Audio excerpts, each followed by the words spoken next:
Dissolution de partis politiques au Burkina Faso, nous en parlons aujourd'hui dans la rubrique invité du jour avec un ancien membre de l'ex-RSP, pardon, de l'ex-MPP du moins. Donc nous allons avec M. Yacouba Ouedraogo parler de la dissolution des partis politiques au Burkina Faso. Ça sera dans la rubrique invité du jour.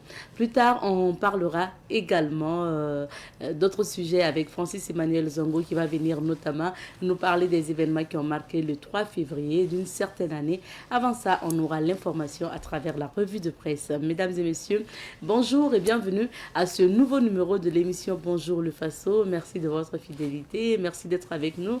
On part tout de suite et maintenant pour la première rubrique qui nous conduit notamment à Moutili. Donc plus précisément dans le village, donc dans le quartier, dans le village de Kwada, du moins c'est pour découvrir le musée de l'eau de Moutili. On y va pour la rubrique à la... Bien sûr, on part à la découverte du musée de l'eau de Moutili. Aujourd'hui, nous allons vous proposer d'écouter M. Alassane Samoura, qui est donc le promoteur de ce musée de l'eau depuis 2005. Voilà, on va l'écouter puis on revient. Au niveau du Burkina, on n'a pas de grands bassins versants qui retiennent les quantités d'eau énormes qui tombent. Et ça coule sur d'autres pays et c'est dommage pour notre pays. Et c'est un peu ça la difficulté. Le musée de l'eau n'est pas un musée privé, c'est un musée associatif, beaucoup plus dans sa forme d'association. Elle travaille à ce que l'eau soit perçue comme une forme communautaire de gestion intégrée au niveau des populations. Donc c'est un musée associatif. Donc d'abord c'est parti d'une idée personnelle, mais nous sommes allés sur la base associative pour nous donner un peu plus de chance d'étendre un peu notre réseautage avec d'autres personnes ou d'autres musées. Et c'est pour ça que le musée existe. Alors le musée, j'allais dire qu'il est plein de difficultés. La première difficulté que nous avons, c'est les questions du financement. Nous n'avons pas de financement, c'est extrêmement difficile pour nous. Avant, on avait même des visites, mais malheureusement, avec les deux situations qu'on a connues, le terrorisme et la Covid, ça a diminué un peu nos visiteurs. Et ça fait qu'on n'a pas un taux de fréquentation très élevé, mais quand même on en reçoit. On en reçoit de temps en temps, surtout les week-ends. Il y a beaucoup de familles qui viennent nous rendre visite au niveau du musée. Donc la première difficulté, c'est la difficulté financière. On n'a pas de mobilisation de ressources financières. La deuxième difficulté qu'on a, c'est notre espace qui est convoité par des personnes qui sont rentrées dedans et qui nous ont découpé 2 hectares sur lesquels nous sommes en train de... Nous querellons actuellement en justice pour cette question. Et ils sont venus nous prendre 2 hectares sans motif, j'allais dire avec des papiers qui ne sciaient pas. Et nous pensons que nous allons combattre cette action-là. C'est d'abord un patrimoine culturel. Et si des gens viennent pour en couper de l'espace avec la bénédiction des services de l'environnement de Samba pour dépecer des espaces ici, et des arbres de plus de 10 ans, de 15 ans pour les revendre à des gens et occuper l'espace pour morceler et vendre à des immobiliers, moi je pense que c'est des choses qu'il faut qu'on voit de près, quoi. Donc on ne peut pas donner raison à des gens qui pensent que la vente des parcelles, c'est le sport le plus favorisé qui permet d'avoir de l'argent. La culture est au-dessus de toutes ces choses-là. Et c'est ça qu'il faut dénoncer et c'est ça qu'il faut combattre. Nous avons, depuis octobre, confronté à ce genre de problème et nous n'allons pas baisser les bras parce que nous allons continuer à mettre le combat, même si ça va prendre le temps que ça va prendre. Nous allons mener le combat parce que c'est le combat qui va être mené. Les doléances qu'on a aujourd'hui, c'est vraiment que au niveau du peuple burkinabé, qu'on comprenne que ce musée, c'est d'abord un musée du Burkina Faso. C'est le seul musée qu'on a de l'eau en Afrique, plus celui du musée du roi du Maroc. Nous sommes les premiers dans la sous-région, même en Afrique. Nous avons besoin que les gens aient un regard attentif sur le musée. Regard attentif, ça veut dire quoi? C'est d'intéresser, c'est d'apporter leur contribution. Qui pour une citation, qui pour un bidon d'eau, qui pour, bon, je ne sais pas, pour un objet en rapport avec l'eau, c'est toujours une contribution énorme. Donc le musée, c'est ça. Il faut qu'on fasse de ce musée un patrimoine national. C'est ça le plus important pour nous, qu'on comprenne que ce n'est pas un musée d'un individu ou d'une seule association, c'est d'abord un musée national, un patrimoine national burkinabé que nous devons porter tous vers la culture du donner et du recevoir. Voilà un peu ce que j'ai comme message à donner à mes compatriotes, aux décideurs, aux hommes de culture, parce que c'est important qu'on se batte pour que ce musée puisse rayonner. Le musée est situé à Moutili, dans un quartier qu'on appelle Moutili, dans le village de Kouada, non loin de la grande voie de contournement, qui est en train d'être faite. Et les conditions d'accès, nous sommes ouverts tous les jours, mais généralement nous sommes ouverts aussi à la demande. Et les conditions d'accès, c'est que les gens peuvent venir. Nous ne sommes pas sur des questions de tickets d'entrée, ce n'est pas le plus important pour nous. Parce que le plus important, c'est qu'est-ce qu'on va apprendre ensemble et qu'est-ce qu'on peut développer ensemble. Et souvent, ces contacts-là sont plus importants que le prix d'un billet d'entrée au musée.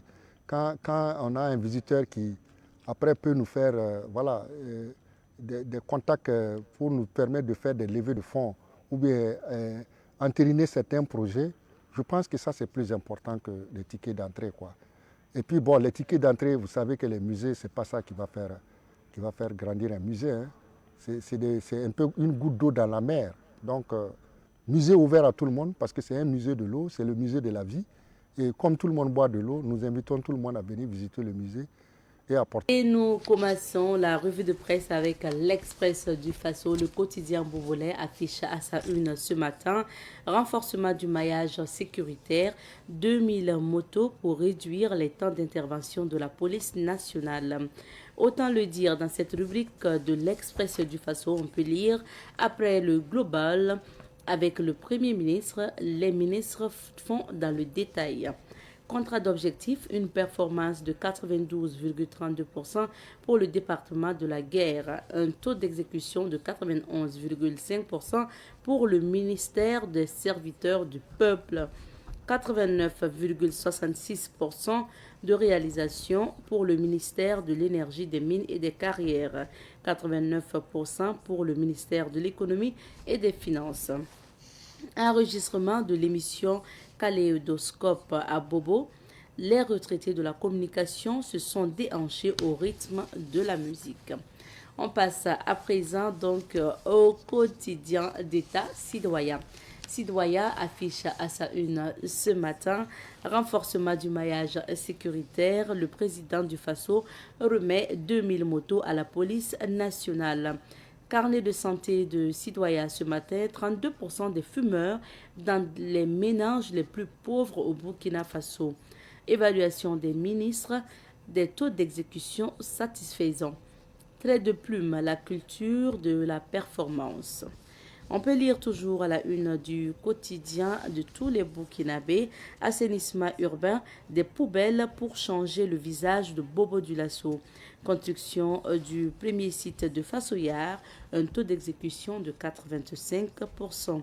Montée des couleurs, le ministre Pekdouende Gilbert Ouedraogo appelle les Burkinabés à l'intégrité. À présent, le quotidien. Le quotidien affiche à sa une ce matin, sécurité nationale, le président Ibrahim Traoré remet 2000 motos à la police nationale. Contrat d'objectif 2025 des ministres, 92,32% pour le ministre de la guerre, 80,40% d'exécution enregistrée pour le ministre Zerbo. Le ministre Sana affiche un taux de 95,30% et le ministre Nakanabo réalise un taux de 89%. On passe à présent au doyen des quotidiens privés, l'Observateur Palga. L'Obs affiche ce matin affaire Bansé contre Kader Traoré et Kamou Malo, l'arbitrage parfait de l'AGSP. On peut lire également évaluation contrat d'objectifs 2025 des ministres, guerre et défense patriotique 92,32%, sécurité 95,30%, économie et finances 89%, justice 99,09%. On peut lire toujours à la une de ce journal, renforcement du maillage sécuritaire, IB remet 2000 motos à la police nationale. Fela, Kuti, Grammy et Wells à titre posthume, clin d'œil politique à un éternel révolté. Production métallurgique au Burkina, la Sina Saint-Poré met en lumière le savoir-faire chez les Mossé. 125 ans d'évangélisation à Ouagadougou, l'ouverture officielle le 8 février. On passe à présent au journal Le Pays. Le Pays affiche à sa une ce matin renforcement du maillage sécuritaire. Le président du Faso remet 2000 motos à la police nationale. Procès Lazare Bansé contre Kamou Malo et Kader Traoré. L'ancien président de la FBF retire sa plainte. Histoire énigmatique, la mort en date chronique de Bukot Diola. Révélation, on peut lire à la une de ce journal dans la rubrique Révélation, lutte contre la fraude, 276 millions de francs CFA recouvrés en janvier 2026 par donc la CNLF. Tawaboulgou, et quand des gendarmes dispensent des cours dans des établissements scolaires. Et histoire, donc, Actu Sport, du moins, Abdelrachid Zagri est prête au Forli FC. Est prêté au Forli FC. On peut lire également Jubilé des 125 ans d'évangélisation à Ouagadougou, l'ouverture solennelle prévue le 8 février prochain. Contrat d'objectif 2025, une performance de 92,32% pour le ministre de la Guerre et de la Défense patriotique et 99,9% pour le ministre en charge de la Justice. Les éditions Le Pays proposent également Votre Santé, donc leur magazine mensuel de santé, et on peut lire Docteur, comment gérer psychologiquement les vomissements gravidiques chez les jeunes couples. Et donc, plus de 230 millions de femmes victimes de mutilation génitale féminine dans le monde. Dr Abdel Sawadgo, hépato-gastro-entérologue au CHU Yalgado Ouedraogo, il n'y a pas de complications liées à la colopathie fonctionnelle. Santé et vie en société, arrêtez d'enfumer les autres. Secteur de la santé, quand le Burkina met le pied sur l'accélérateur. Et c'est terminé pour donc les titres des journaux ce matin. Merci de votre fidélité. On va à présent découvrir notamment la pensée et le proverbe du jour.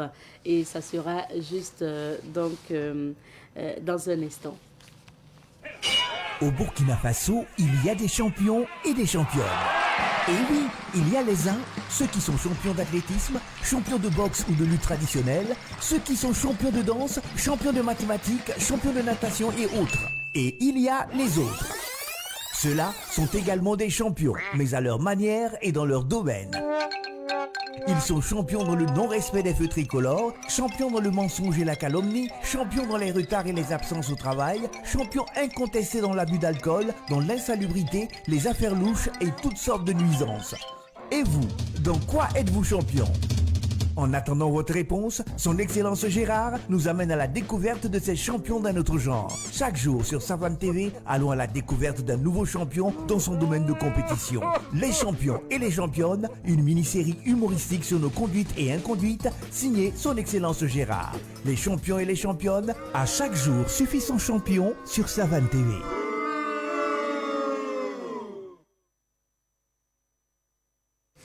Et nous sommes de retour sur ce plateau. Comme je le disais, on va maintenant découvrir la pensée et le proverbe signé Boubacar Zida d'Issit Naba, le PCA de Savane Média. Mais avant, on va dire bonjour à Elhaj Amadé Soro qui vient de s'installer sur notre plateau. Bonjour Elhaj. Bonjour Data. Bienvenue. Bonjour à tous. Alors, on va découvrir la pensée et le proverbe ensemble et vous allez nous dire un mot sur la pensée et le proverbe. On débute par la pensée du jour, signée Boubacar Zida Dissinaba. Très bien. Alors, il dit ceci: si le succès était un enseignant, il serait le plus mauvais des professeurs. Il pousse souvent les gens intelligents à croire qu'ils sont infaillibles. Donc, je relis: si le succès était un enseignant, il serait le plus mauvais des professeurs. Il pousse souvent les gens intelligents à croire qu'ils sont infaillibles. LH. Tout à fait. Commentaire. Le PCA nous appelle à travers cette pensée de l'humilité et la modestie. Quel que soit l'éclat de notre réussite, l'éclat de notre succès, il faut savoir que on n'a pas été le seul artisan de ce succès-là. Voilà pourquoi il a dit que si le succès était un professeur, il sera un mauvais professeur. Pourquoi? Parce qu'il y a certaines personnes au sommet de leur gloire, au sommet de leur réussite, ces personnes ont tendance à effectivement à oublier ou à penser qu'elles ne peuvent plus commettre des erreurs, qu'elles sont devenues des êtres infaillibles. C'est pourquoi le PCA nous demande, nous rappelle la nécessité d'être humble, d'être modeste, car que ce soit la richesse, que ce soit le pouvoir, que ce soit la science, vous ne pouvez pas l'avoir vous seul. C'est un concours de circonstances. C'est également l'apport d'autres personnes qui effectivement fait que vous êtes ce que vous êtes. Donc, le succès, c'est important, mais il faut toujours, comme je l'ai dit, être donc modeste, car nul n'est infaillible. Et lorsqu'on est effectivement une personne intelligente, on doit savoir qu'en réalité, tout ce que nous faisons, nous devons d'abord notre Seigneur qui nous a donné les dons de la vie, et à nos parents, notre entourage, à nos enseignants. Et ça, c'est effectivement une démarche qui nous permet de garder les têtes sur les épaules. Le plus souvent, on a des gens qui quittent une situation de misère, mais une fois que ces personnes atteignent les sommets, alors je pense qu'ils sont intouchables. Elles sont intouchables, elles sont infaillibles. Voilà. Et voilà pourquoi le PCA nous demande, même si on a atteint notre gloire, notre succès, d'être effectivement modeste, d'être humble. Car, comme je l'ai dit, il faut l'apport de tous pour que nous puissions être ce que nous sommes. C'est important. Donc, il faut être humble dans la vie, même si vous avez réussi. Absolument. Proverbe du jour, maintenant, le bruit du fleuve n'empêche pas le poisson de dormir. Alors, le bruit du fleuve n'empêche pas le poisson de dormir. Et cela, donc, voulait donc dire que si vous êtes habitué, si vous venez d'un milieu, et que si vous avez en tête des choses plus importantes, ça veut dire que l'entourage, le brouhaha de l'entourage vous importe peu. Car ce que vous avez en tête dépasse cet entourage-là. Parce que quand on prend par exemple un fleuve, le poisson n'est pas le seul habitant de l'eau, n'est pas le seul habitant aquatique. Il y a des caïmans, il y a d'autres animaux aquatiques, autrement plus grands, peut-être même selon la taille de chaque animal. Mais ce brouhaha aquatique-là n'empêche pas effectivement le poisson de dormir. Et surtout, par exemple, les bruits des crapauds, des grenouilles, etc. Vous qui n'êtes pas un habitant aquatique, vous pouvez penser que ceux qui sont à l'intérieur, comment ils font. Mais le poisson étant également lui-même habitant donc de ce milieu-là, cela ne fait rien, ne peut pas empêcher le poisson de dormir. C'est un conseil que le PCA nous donne, de dire que si on est attaché à une idée, si on est convaincu d'une idée, il faut faire fi donc des bruits qui nous entourent, il faut faire fi des commérages, des commentaires déplacés, des dénigrements, car ce que nous avons en tête doit dépasser effectivement ces brouhaha suscités, parce que les gens sont ce qu'ils sont. Le plus souvent, c'est même parce que vous n'êtes pas sur la bonne voie. Les gens veulent seulement vous détourner de vos objectifs, ils veulent vous décourager, ils veulent faire en sorte que vous ne croyez pas en vous-même. Or, nous savons très bien que la clé donc, du succès, la clé de la réussite, c'est la confiance en soi. Si vous avez confiance en vous-même, quel que soit le bruit qui s'est fait autour de vous, alors vous n'allez pas effectivement en tenir compte. C'est vraiment un proverbe très profond et qui nous demande effectivement beaucoup de réflexion, beaucoup de concentration. Quand vous êtes par exemple journaliste et que vous voulez faire votre reportage, vous arrivez dans un lieu de reportage, il y a d'autres bruits qui font que vous n'arrivez pas effectivement à vous concentrer sur votre mission, et cela va effectivement porter un coup à la qualité de votre rendement. Mais si vous êtes quelqu'un de concentré, qui savait ce que vous voulez en ce moment, alors tous ces bruits aux alentours, dans votre entourage, dans votre milieu, ne va pas impacter sur la qualité de votre travail. Merci beaucoup, Elhadj. Donc, soyez focus sur vos objectifs et que Dieu vous accompagne à pouvoir les réussir. Amen. Merci, Elhadj, d'être passé. Et puis, ensemble, on va découvrir... on va marquer une petite pause, donc, et puis on revient pour la suite.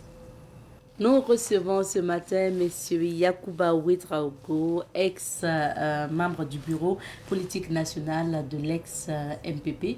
Il est bien installé sur ce plateau. Il est par ailleurs consultant et analyste politique. Bonjour à vous, M. Ouedraogo. Bonjour madame, bonjour à Savane TV. Merci d'avoir répondu présent. Merci d'être sur notre plateau pour parler de ce sujet-là qui concerne donc les partis politiques. Mais déjà, Monsieur Ouedraogo, comment vous vous occupez vos journées depuis, on se rappelle, les suspensions des partis politiques, maintenant dissolution? Ça veut dire qu'il y a longtemps qu'il n'y a plus eu d'activité politique au Burkina. Bissibila, ce que le sacré nom du Seigneur soit exalté. Il faut dire que je ne fais pas que la politique.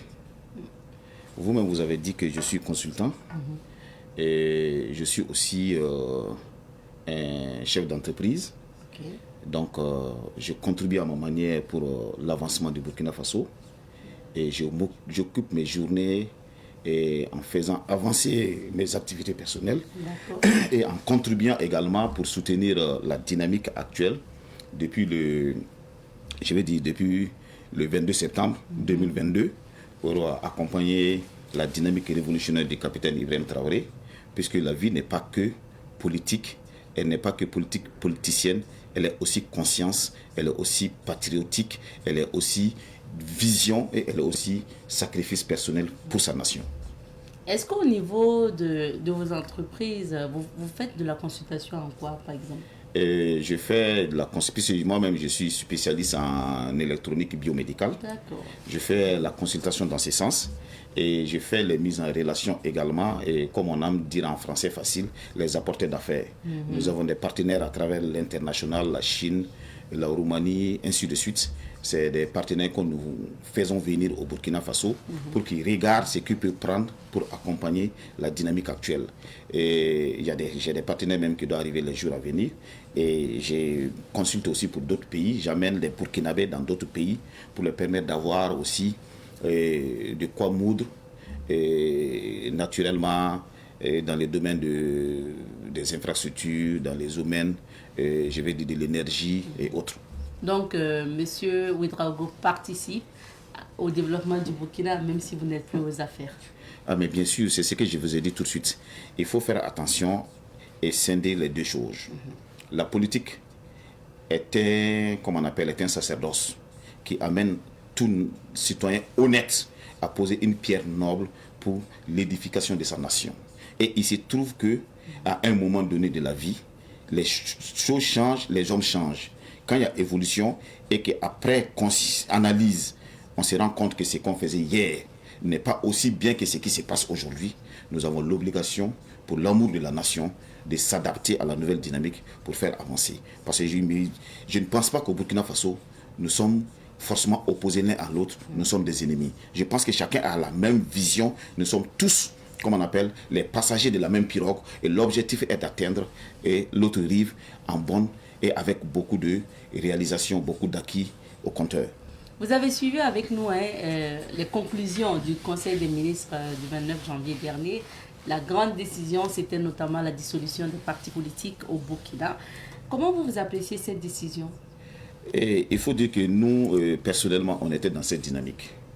Et moi-même, je trouve que la décision, elle est venue un peu en retard.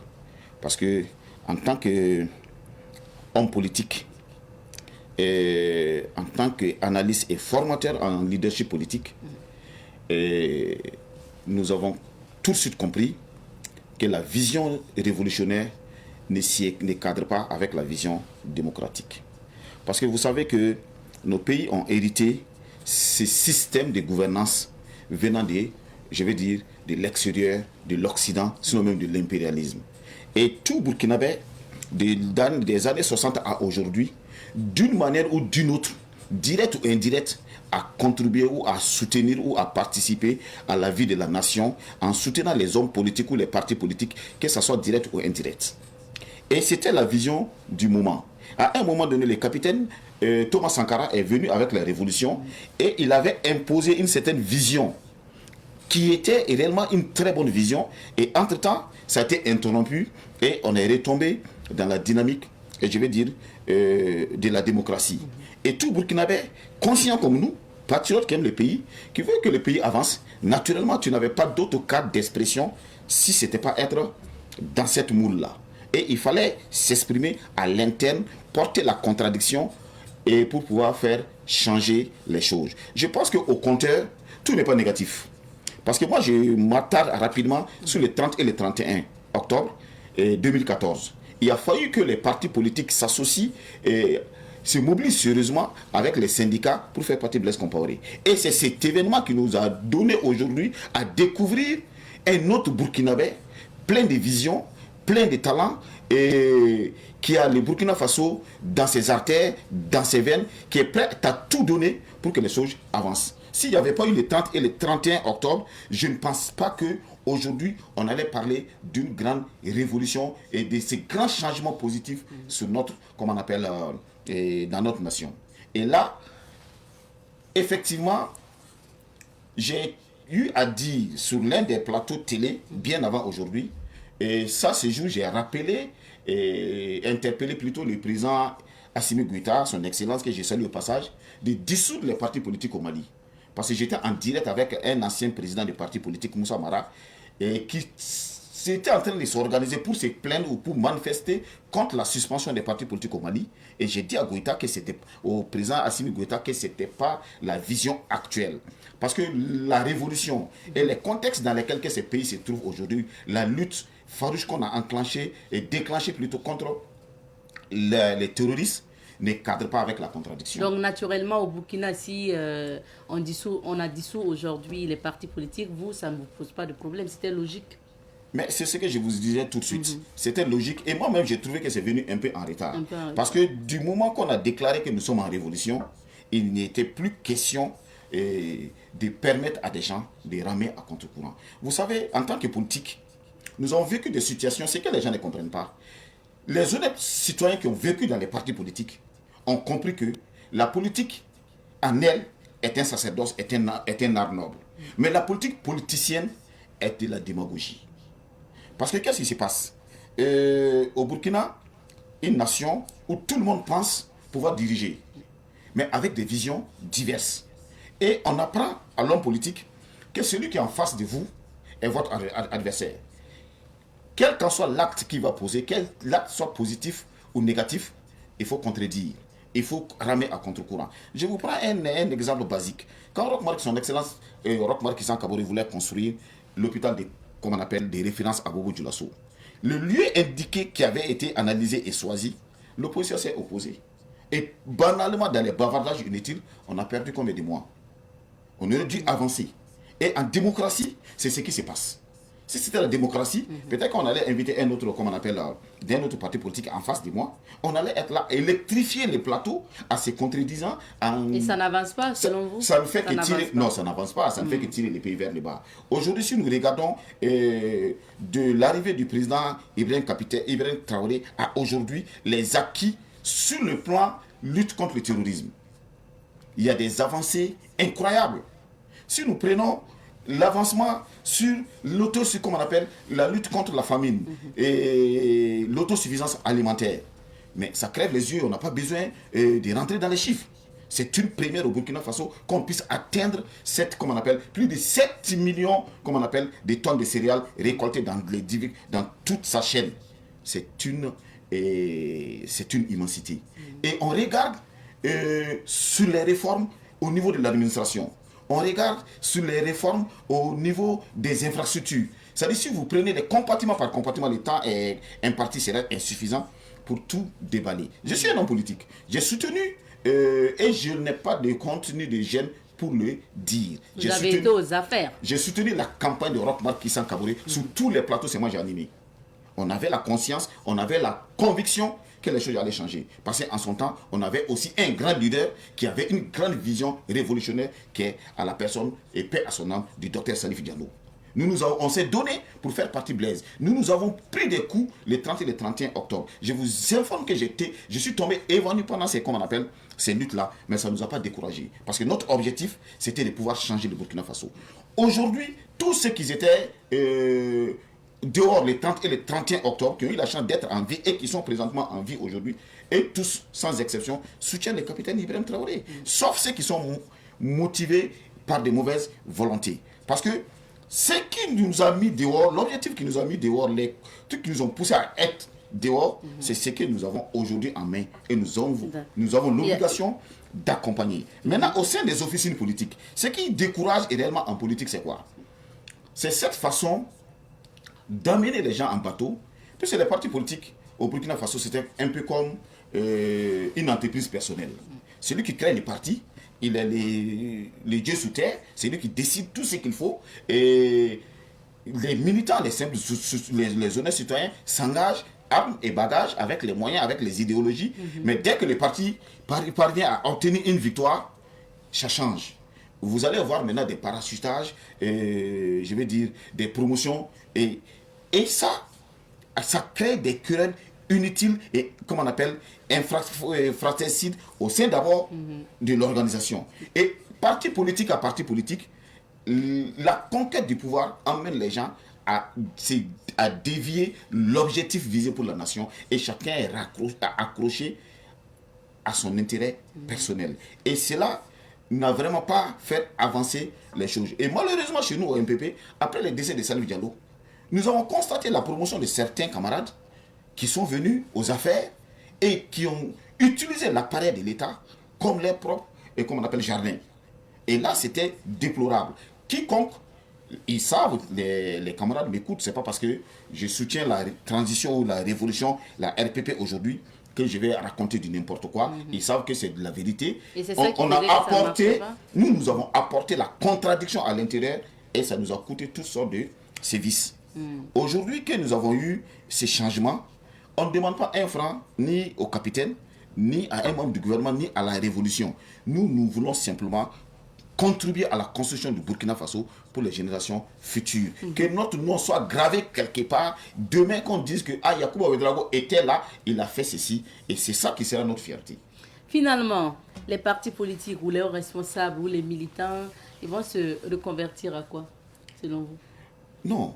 Du moment que il y a eu la révolution, systématiquement, c'était automatique. Moi, je pense que les partis politiques avaient été dissous de fait. Cette décision est une décision, je vais dire simplement, officielle pour officialiser les choses. Voilà. Parce que du moment que on n'est plus en démocratie, parce que c'est la démocratie, en réalité, dans d'autres pays, ça marche. Moi, j'ai fait une formation dans plusieurs pays, mais je prends l'exemple du cas de Ghana. La façon dont les partis politiques sont organisés, la façon dont la gestion est faite même à l'interne des partis politiques, ça empêche un certain nombre de dérives.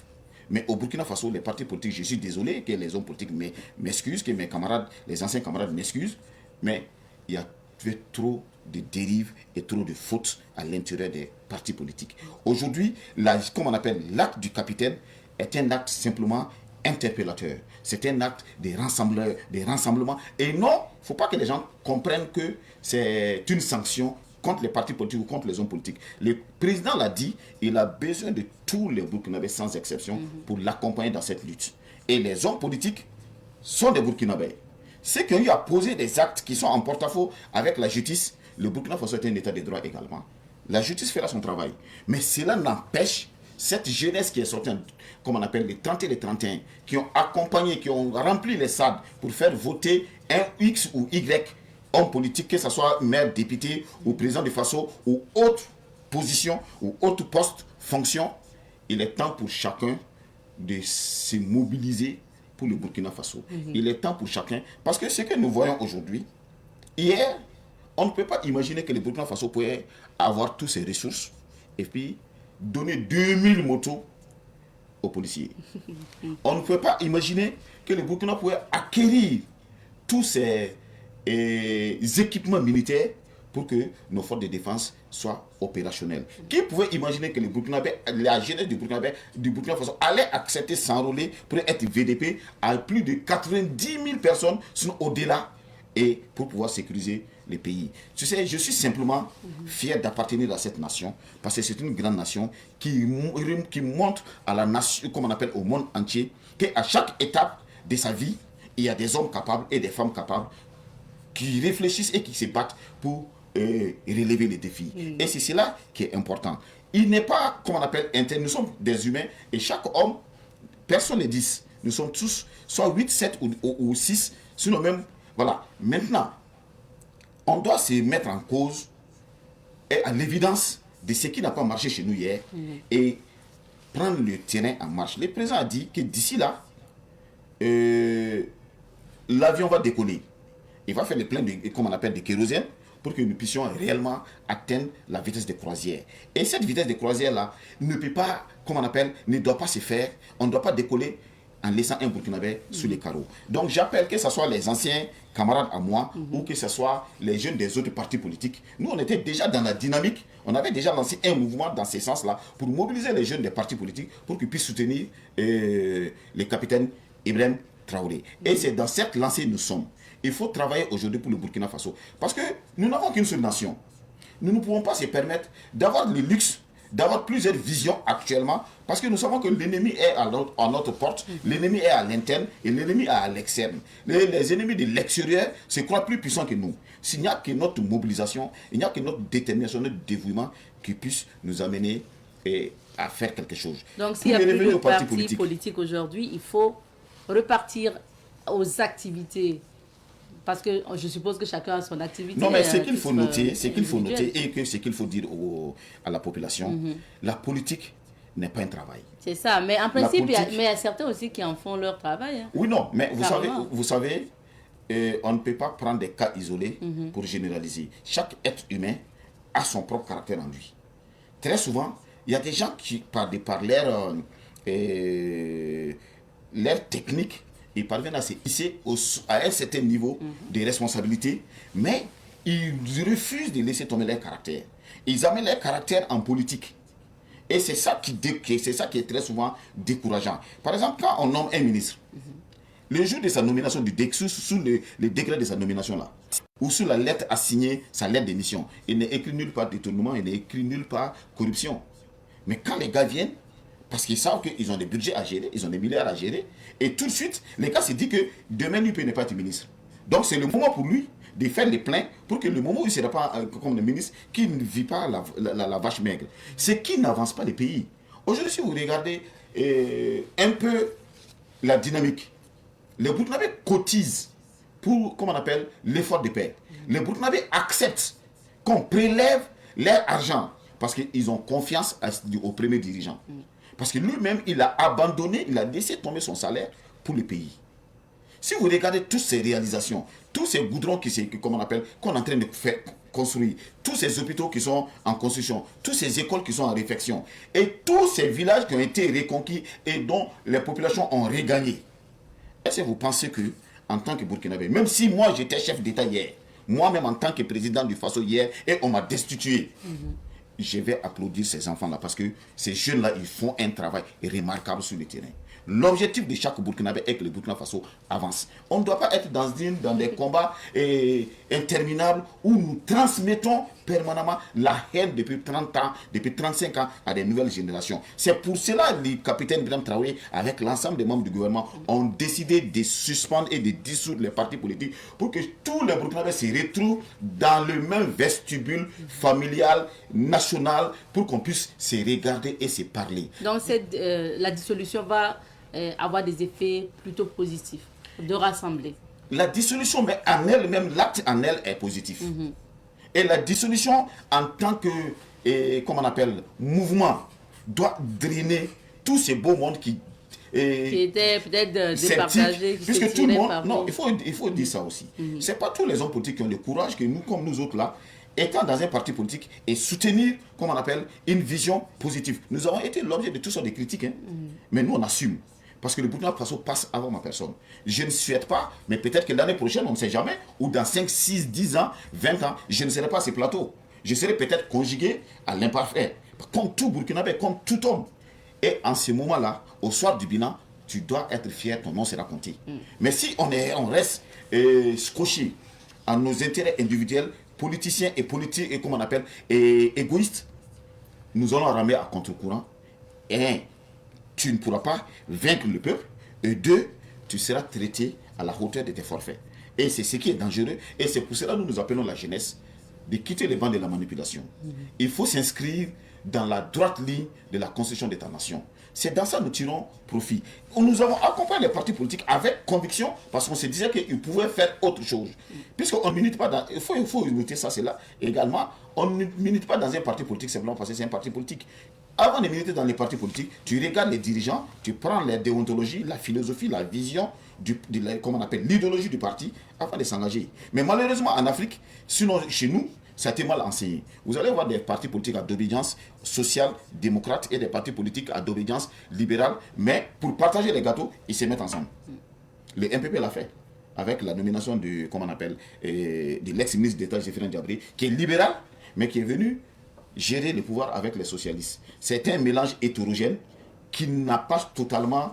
Mais aujourd'hui, il n'y a pas d'obédience. La seule vision, c'est le Burkina Faso. C'est le développement du Burkina Faso. C'est le Burkina Faso. Et le développement, M. Ouedraogo, passe par la lutte contre la corruption. Vous avez suivi les révélations du CORAG à plusieurs reprises. Et récemment, c'est surtout la particularité avec les vidéos de ces... agents publics, de ces agents, donc que ce soit au niveau de la police, dans la rue, des agents de bureau, des médecins, c'est pas, comme on le dit, la caméra du Coran passe un peu partout. Vous avez vu ces révélations-là, quel est votre commentaire? Il faut dire déjà que c'est une très bonne chose de pouvoir mettre ces mécanismes en place. D'abord pour disséquer du bon au mauvais, pour toucher du doigt et les pratiques malsaines qui se passent dans notre administration. Il faut noter que la corruption est un cancer pour le développement de toute nation. Je prends un exemple simple. On vous alloue 1 milliard pour construire un goudron, une voie. Vous détournez la moitié ou vous détournez les 1/3 du montant et vous faites un goudron bâclé. 1 année, 2 ans, il y a des trous. Les conséquences sont tellement néfaste pour la nation. Elle est incalculable. Il soutient peut faire un accident, endommager son engin et même perdre la vie. Et ça, l'État perd. Et cette voie-là, l'État doit encore mobiliser l'argent du contribuable pour la refaire. Mais une fois que c'est bien fait avec les milliards, si la durée est pour 50, 60 ans, vous avez combien de générations d'économie qu'on va faire sur cette voie-là pour pouvoir réaliser dans d'autres secteurs. Donc, nous devons se dire aujourd'hui que le type de gouvernance du capitaine Ibrahim Traoré axe sur la création d'un nouveau type de Burkinabé qu'on appelle réellement le Burkina l'intègre, que Thomas Sankara avait voulu depuis 1984.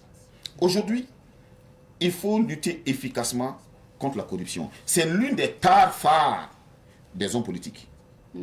Oui, ça il faut le dire. Parce que, vous voyez tout de suite, la population regardait avec mépris. Et ceux qui avaient le courage à l'interne de critiquer, systématiquement étaient cloisonnés et étaient traités comme des ennemis, parce que vous avez eu le courage de dire simplement, on a vu des ministres qui ont battu campagne avec nous, qui n'avaient pas de bons véhicules pour circuler. Mais après les élections, dès que les gars étaient nommés ministres, bonjour les V8, bonjour les villas. Et certains même se gonflaient comme des dragons de Komodo, ils n'avaient même pas le temps pour dire bonjour à leurs propres camarades qui ont battu campagne pour qu'ils soient là où il est. Ça, ce sont des velléités qu'il faut lutter contre. Et aujourd'hui, nous sommes dans une dynamique révolutionnaire, populaire et patriotique. Et progressiste. Si vous prenez populaire, presque tous les partis politiques qui ont été dissous, il y a P dedans. Il y a populaire, ou je vais dire, il y a progressiste dans beaucoup si vous prenez, il y a C dans beaucoup de partis, congrès, il y a M, il y a mouvement, ainsi de suite. Tout ça, ça se regroupe en une seule vision, mouvement d'ensemble pour le Burkina Faso. Et c'est ça la révolution populaire progressiste. Donc, si que tu sois ancien UPC, MPP, ancien, nous devons tous nous retrouver dans cette vision aujourd'hui-là. Si on aime le Burkina Faso. L'heure est au rassemblement. Au rassemblement, c'est ce que le capitaine a dit. Il a dit la maison, elle est ouverte pour tout le monde. On n'est pas contre quelqu'un. Il n'est pas contre quelqu'un. Il veut simplement que chacun laisse les anciennes pratiques. C'est-à-dire les mensonges, les détournements, les gains faciles, les vols, comment on appelle, l'incivisme, que le Burkinabé devient le Burkinabé honnête. Si tu perds ta canette, tu bois ton jus, tu dois aller mettre la canette dans la poubelle.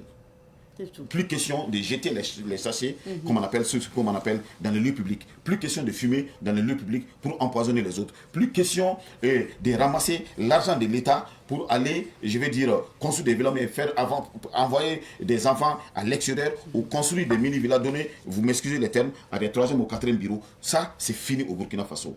L'argent du contribuable doit servir à construire le Burkina. L'argent du contribuable doit servir à faire soigner les plus pauvres, les plus démunis du Burkinabé. L'argent du contribuable doit servir à donner de quoi manger à nos déplacés. L'argent du contribuable doit servir à payer les perdièmes des VDP, des militaires engagés sur le terrain. L'argent du contribuable doit permettre de payer du carburant pour faire fonctionner, et je vais dire, les motos, les engins sur le terrain pour construire nos routes, pour construire nos barrages, pour faire de l'aménagement, pour créer de l'emploi pour les agriculteurs, pour les pêcheurs, pour créer de l'école capable, sophistiqué, comme on appelle, à la pointe de la nouvelle de la dernière technologie pour nous permettre de former des cadres. Car il a dit, nous devons se battre, construire en 5 ans pour rattraper les retards de plus de 50 ans. Et un Burkinabé conscient doit se retrouver dans cette dynamique. Un homme politique conscient, président de parti politique futile, il doit se retrouver dans cette dynamique. Si son combat, sa vision est réellement de faire développer le Burkina Faso, voilà comme on appelle l'opportunité ultime qu'il faut saisir. Actuellement, l'heure est à l'évaluation aussi des ministres. Vous avez suivi avec nous la presse, mais c'est quand même des pourcentages très élevés. 93, 92, 95, 89. Et avant ça, c'était le Premier ministre qui était devant les députés aussi pour faire justement la situation du pays, faire l'état des lieux du fonctionnement du pays. C'est un bilan positif aussi, ce qui est sorti de son échange avec les députés. Alors, M. Ouedraogo, vous l'avez dit depuis le début, donc au regard de ce qui est porté aussi comme bilan, ça veut dire que ça bouge de partout. Oui, mais il suffit de regarder la qualité des hommes choisis pour ces postes. On se rend compte tout de suite qu'il n'y a pas de favoritisme. Hier, on pouvait assister à des nominations des anciennes vendeuses de boucles comme ministre dans ces pays. Vous m'excusez le terme, c'est pas pour dénigrer quelqu'un. Mais si vous prenez le gouvernement, vous regardez, c'est des hommes et des femmes qui ne dorment pas. Vous prenez les DG. Aujourd'hui, l'homme est mis à la place qu'il faut. Vous voyez? Et l'objectif, c'est les résultats. Tu ne fais pas des résultats, on te déplace et on amène quelqu'un d'autre qui veut accompagner. Tout simplement. Donc les ministres sont au four et au moulin. Les résultats sont créés, ça crève les yeux. Hier, prenez simplement le département de l'agriculture. Les techniciens étaient dans les bureaux. Ils ne bougeaient pas. Mais aujourd'hui, tu es recruté en tant que technicien du ministère de l'Agriculture, tu es sur le terrain. Hier, les fonctionnaires étaient en permanence dehors pour des grèves, comme on appelle, intempestives, des grèves qui n'avaient pas de sens pour des intérêts, parce que pour des revendications, d'ailleurs, même, vous m'excusez le terme, inutiles.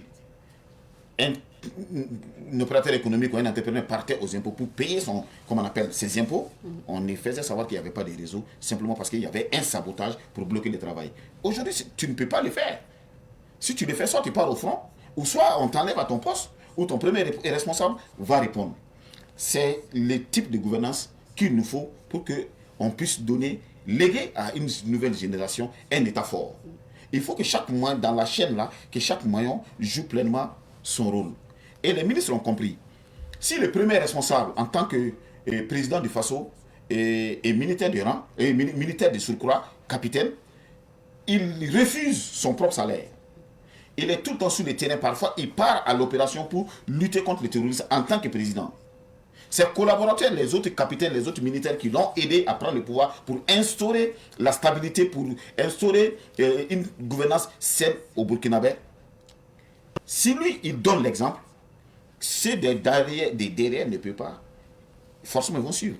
En tant que je suis chef d'entreprise, si vous venez au service à midi, vos employés vont venir à 10h. Puisqu'ils savent que vous venez à midi.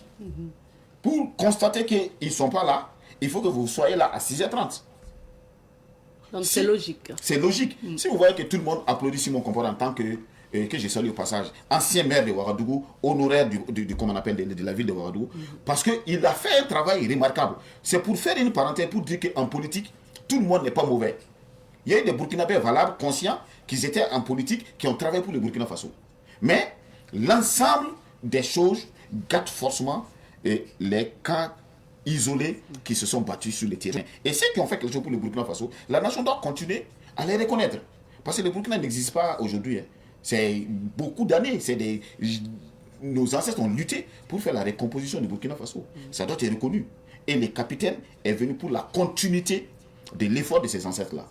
Et aujourd'hui, nous avons l'obligation de se défaire de nos anciennes pratiques. Notre rôle, c'est de sensibiliser. Notre rôle, c'est de mobiliser. Notre rôle, c'est de dire à la jeunesse, nous avons goûté aux deux marchés. Pour connaître le marché qui est mieux, qui fonctionne bien, il faut savoir, il faut faire les deux. Moi, je suis en politique depuis 1991. J'ai contribué à la chute de Moussa Traoré au Mali. J'ai milité dans le parti de Alpha Omar Konaré au Mali. Et je vais dire, Soumaïla Cissé au Mali. Et Burkina, j'ai fait 2 partis politiques. J'ai fait les CDP au niveau de la coordination des jeunes, nationale des jeunes. Et j'ai fait les MPP en tant que membre du bureau politique national et en tant qu'ancien secrétaire national chargé à la formation politique et civique des jeunes du MPP et en tant qu'animateur attitré, de tous les meetings de Roch Marc Christian Kaboré. Je l'assume. Mais c'est là, Alpha Blondy l'a dit, seuls les imbéciles ne changent pas.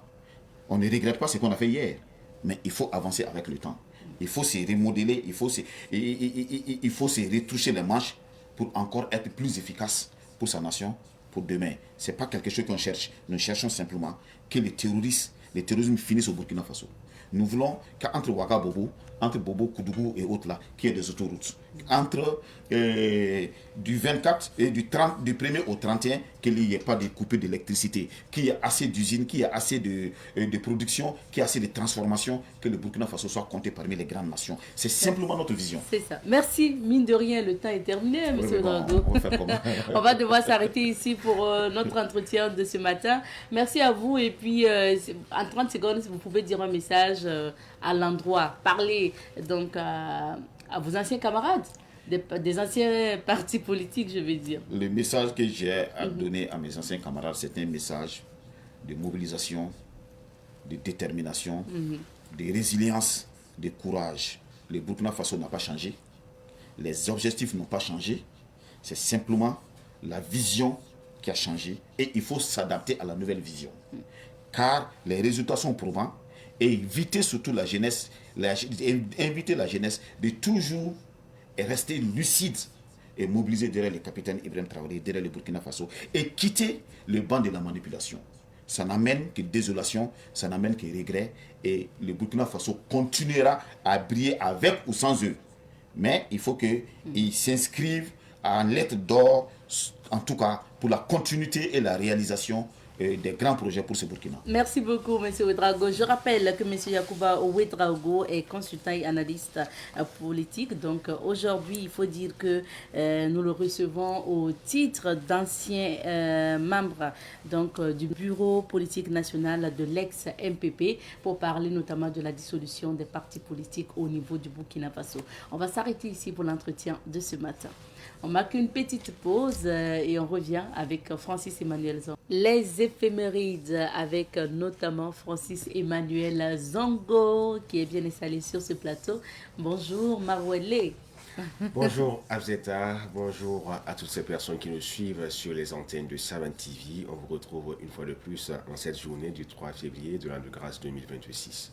Merci d'être là, Francis. Et on débute donc ces éphémérides avec un anniversaire. Il s'agit de l'anniversaire de M. Blaise Compaoré. Donc, il est né le 3 février 1951.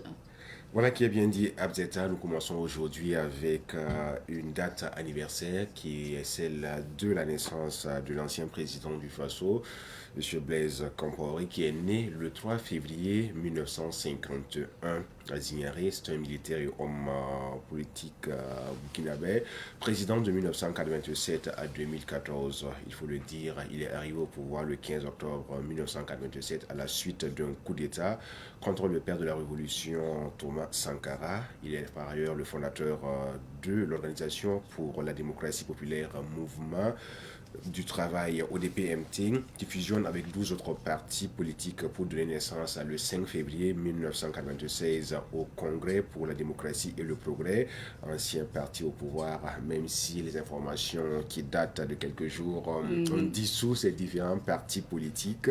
Alors, il est l'acteur principal de l'assassinat de Thomas Sankara, selon les informations. Son prédécesseur survenu lors du coup d'État de 1987, élu président de la République en 1991 à la suite d'un scrutin contesté et boycotté par l'opposition. Il est réélu en 1998, 2005 et 2010. Il démissionne en 2014 après 27 ans au pouvoir à la suite du soulèvement populaire des 30 et 31 octobre 2014. Et en 2022, l'histoire nous rappelle qu'il s'est réfugié en Côte d'Ivoire. Il est condamné par contumace à Ouagadougou à la prison à perpétuité pour complicité d'assassinat. Alors aujourd'hui, 3 février 1951, jour de naissance de M. Blaise. Aujourd'hui, c'est 3 février 2026. Oui, 2026. Voilà. Et par rapport à la date de 1951, voilà, il souffle une bougie de plus, même si l'histoire récente du Burkina Faso nous fait penser à tout ce qui s'est passé, quittant le pays en 2014 suite à l'insurrection. Et aujourd'hui, il vit en Côte d'Ivoire, laissant son Burkina Faso natal et bien sûr son Zignaré. Alors, on l'appelait à l'époque l'homme fort de Zignaré ou encore le terrible de Zignaré. Et dans les parutions de nos confrères de la presse écrite, on pouvait le voir ainsi sur les manchettes. Voilà, l'enfant terrible de Zignaré, qu'il avait affirmé à une certaine époque qu'au Burkina Faso, on n'a pas besoin d'institutions fortes, mais d'hommes forts. Toujours est-il que l'homme fort de Zignaré n'est plus à Ouagadougou ni au Burkina Faso, mais plutôt en Côte d'Ivoire. Joyeux anniversaire. Et il a 75 ans. Oui. Calcule tout fait. 75 ans aujourd'hui. Oui. Bon, joyeux anniversaire à l'ancien président Blaise Compaoré. Deuxième fait, et là on se rappelle de la date de 3 février, du moins c'est 1977, mort du chef de l'État éthiopien. Nous avons tantôt parlé de naissance, cette fois-ci nous parlons de décès et de la plus tragique des manières. Nous sommes en Éthiopie, au pays de Haïlé Sélassie Haï, où un de leurs présidents a été assassiné. On le sait bien, l'Afrique est championne en matière de coup d'État et lorsque on ne passe pas par les urnes, on passe souvent par le sifflement des balles assassines. Tafari Benti, c'est son nom. Il est né le 11 octobre 1921 à Addis Abeba et il est mort le 3 février 1977. C'est un militaire et homme d'État éthiopien et il est sommairement exécuté sur ordre de son rival Mengistu Haïlé Mariam, qui lui succède à sa mort. Donc il a rejoint l'armée à l'âge de 20 ans et il est diplômé de l'académie militaire de Oleta Genet située au centre de l'Éthiopie. En 1967, il est attaché militaire à Washington, D.C., où il est victime de discrimination raciale avec plusieurs autres collègues éthiopiens. Lorsqu'on pourrait dire sur ce monsieur qui a été assassiné, voilà, le 3 février 1977, lorsque les égos prennent le dessus, voilà, on prend les armes et puis on dépose l'autre, espérant diriger le pays. Troisième événement, 3 février 1962. À présent, on parle de la mise en place de l'embargo des États-Unis contre Cuba. Voilà une date très importante dans l'histoire de Cuba, cette date qui concerne l'embargo des États-Unis contre Cuba le 3 février. Eh bien, il faut le dire, l'embargo des États-Unis contre Cuba est un embargo économique, commercial et financier mis en place par les États-Unis contre Cuba qui empêche les entreprises ainsi que les entreprises organisées selon la loi américaine ou détenues majoritairement par des citoyens américains de faire du commerce avec Cuba. Alors, il est mis en place depuis le 3 février 1962 suite à la nationalisation expropriant des compagnies américaines. Il faut dire que l'embargo contre Cuba est toujours officiellement en place. Donc, depuis 1962, ça est toujours en place, l'embargo. Maintenant, il faut le dire, c'est le plus long embargo de ce monde contemporain. Cependant, il faut souligner que depuis 2000, les produits alimentaires sont exemptés d'embargo. Pendant la présidence de Barack Obama, les exportations de médicaments sont redevenues légales, bien que toujours soumises à de lourdes restrictions.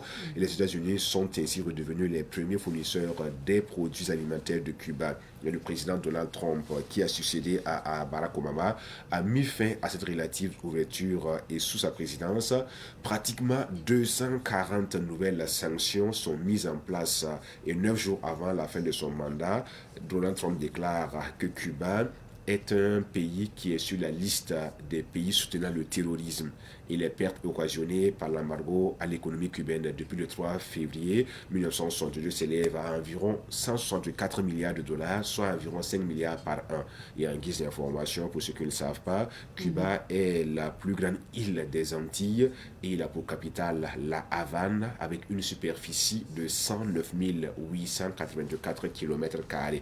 Donc on met en place l'embargo depuis 1962, tout simplement parce que Cuba a décidé de nationaliser ses sociétés. Imagine-toi au Burkina Faso, nous on dit pratiquement les sociétés là, on les nationalise et depuis l'autre côté de l'océan, on nous dit on vous met sous embargo parce qu'on décide de prendre notre destin en main, notre souveraineté et là ça empêche des gens de dormir. Bon, bref, chez nous, ça risque pas d'arriver. Donc, autre événement, fondation du Parti communiste vietnamien le 3 février 1930. Nous sommes au Vietnam à présent pour parler de la fondation ou de la création du Parti communiste vietnamien. Voilà, dans cette zone, ça vient à tout bout de champ. Il y a le Parti communiste chinois, il y a le Parti communiste vietnamien. Pour le Vietnam, ça a été mis en place le 3 février 1930 à Hong Kong lors d'une conférence de fusion présidée par Nguyen Ai Quoc, qui n'est autre que Ho Chi Minh. Alors Ho Chi Minh, la plupart du temps, c'est le nom qu'on lui donne, mais à l'état civil, c'est Nguyen Ai Quoc. Et cette création unifie plusieurs mouvements communistes locaux pour diriger les révolutions contre le colonialisme français et le féodalisme. Déjà en 1929, 3 entités communistes distinctes existaient, créant un risque de division. On peut citer entre autres le Parti communiste d'Indochine, le Parti communiste d'Annan et la Ligue communiste d'Indochine. Ainsi, Nguyen Ai Quoc, qui n'est autre que Ho Chi Minh, convoque une conférence à Hong Kong pour unir ces groupes aboutissant à la création du Parti communiste du Vietnam le 3 février 1930. Et le rôle de la naissance de ce parti a été considéré comme un tournant majeur mettant fin à la crise de la voie à suivre pour l'indépendance nationale. Et pour terminer également, ce parti avait pour objectif également de renverser l'impérialisme français, conquérir l'indépendance totale et instaurer un gouvernement ouvrier paysan qui est un concept politique marxiste-léniniste désignant un pouvoir formé par les partis ou syndicats représentant la classe travailleuse et la paysannerie visant à rompre avec l'État bourgeois. Et en ce 3 février 2026, le parti célèbre son 96e anniversaire et c'est le parti au pouvoir et parti unique selon une garantie de l'article 4 de la Constitution. Donc quand on parle au Vietnam, avec leur Constitution par rapport à l'article 4, c'est le parti unique et le parti au pouvoir. Il n'y a pas à dire que c'est le multipartisme, il faut une diversité dans la scène politique pour que chacun puisse battre des élections, faire des campagnes, voilà, faire des élections, voilà, pour prétendre à la haute magistrature suprême. Là-bas, c'est pas comme ça. Selon l'article 4 de la Constitution, le parti unique, le parti communiste vietnamien. Et on parle maintenant de la journée de ce 3 février. C'est la journée internationale sans paille. C'est quoi cette philosophie de journée sans paille? En tout cas, une journée sans paille, au Burkina Faso, on ne dira pas le contraire, parce qu'à tout moment, on entend parler de pollution, et ça également, ça permet de sensibiliser la population sur certains méfaits de nos produits utilisés. Alors, le 3 février, c'est la journée internationale sans paille, une initiative visant à lutter contre la pollution plastique. C'est une journée de sensibilisation écologique pour réduire les déchets à usage unique, notamment dans la restauration. Elle encourage la réduction de l'utilisation des pailles en plastique, une source majeure de pollution.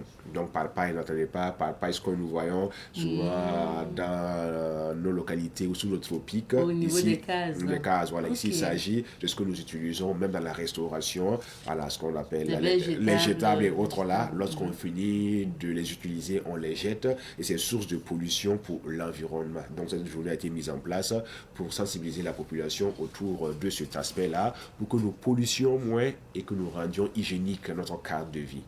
Et on termine par l'expression du jour qui améliore notre vocabulaire chaque matin. Il s'agit aujourd'hui de payer la girafe. Eh bien, quand je suis tombé sur cette expression, je me demandais comment pourrait-on payer une girafe vu sa taille et également son gabarit. C'est pas trop aisé de le faire. Mais c'est une expression française, voilà, qui signifie accomplir un travail inutile, très long et fastidieux ou tout simplement ne rien faire d'efficace. C'est synonyme également de paresse ou de perte de temps et l'expression peut signifier tout simplement ne rien faire. Alors quand je dis que je paresse ou que je ne veux rien faire, je peux dire tout simplement je me paye la girafe. Je paye la girafe. Ouais. D'accord, merci Francis. Toi en tout cas tu ne payes pas la girafe puisque tu nous as apporté beaucoup d'informations aujourd'hui et nous permettre de nous rappeler des événements passés un 3 février d'une certaine année. Merci encore et puis voilà, on note que quand on dit payer la girafe, ça veut dire paresser. Paresser, ne rien faire ou bien faire un travail qui n'est pas efficace, encore moins utile. Donc, payer la girafe. Évitez de payer la girafe lorsque vous êtes au travail. Et tout à l'heure, je sais que Francis va aller à la radio pour payer la girafe dans son émission Passage. Pour ne pas payer la girafe.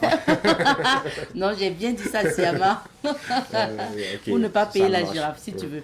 Merci bien, Francis. Je t'en prie. À demain, Inch'Allah. Un plaisir. Merci beaucoup. Oui. À vous, fidèles téléspectateurs, on va se dire au revoir ici également. Merci à vous qui nous avez suivis de bout en bout. Merci de votre fidélité. Rendez-vous demain, mercredi, pour d'autres aventures de Bonjour de façon en attendant, portez-vous bien. Et on se dit